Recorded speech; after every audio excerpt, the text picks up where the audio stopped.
अस्सलाम वालेकुम, मैं आपकी होस्ट मुस्कान। आप देख रहे हैं सोच मुस्कराहट से रिपोर्ट करें। असदीप होगी वजीर बराए औकाफ रियाज हुसैन शाह शहजादी ने टाउन म्यूनसिपल कॉर्पोरेशन मंगोपीर हाजी नवाज अली गिरोह के हमरा अजीम तारीखी में दरगाह मंगोपीर का दौरा किया। उन्होंने ज़ायरीन से वहाँ के मसाइल पर तबादला ख्याल किया और चश्मे में रहने वाले मगरमच्छों की अफजाइश में निगराश के हवाले से होने वाले इकदाम का जायजा लिया।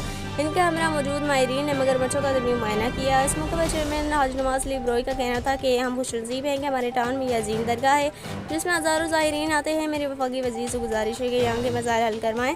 बिलखुसूस मगरमच्छों की खुराक के हवाले से वफाकी वज़ीर का इस मौके पर कहना था कि यहाँ हाज़िरी पर बहुत सुकून नसीब हुआ। मगरमच्छों की खुराक के हवाले से जो भी मसाइल हैं इनको फौरी तौर पर हल किया जाएगा।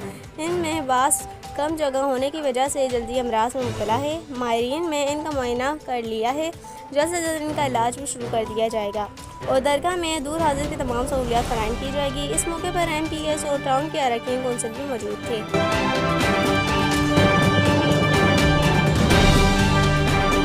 इस वीडियो को लाइक करें, हमारे चैनल को सब्सक्राइब करें और बेल आइकन जरूर प्रेस करें हमारी न्यू वीडियो सबसे पहले देखने के लिए।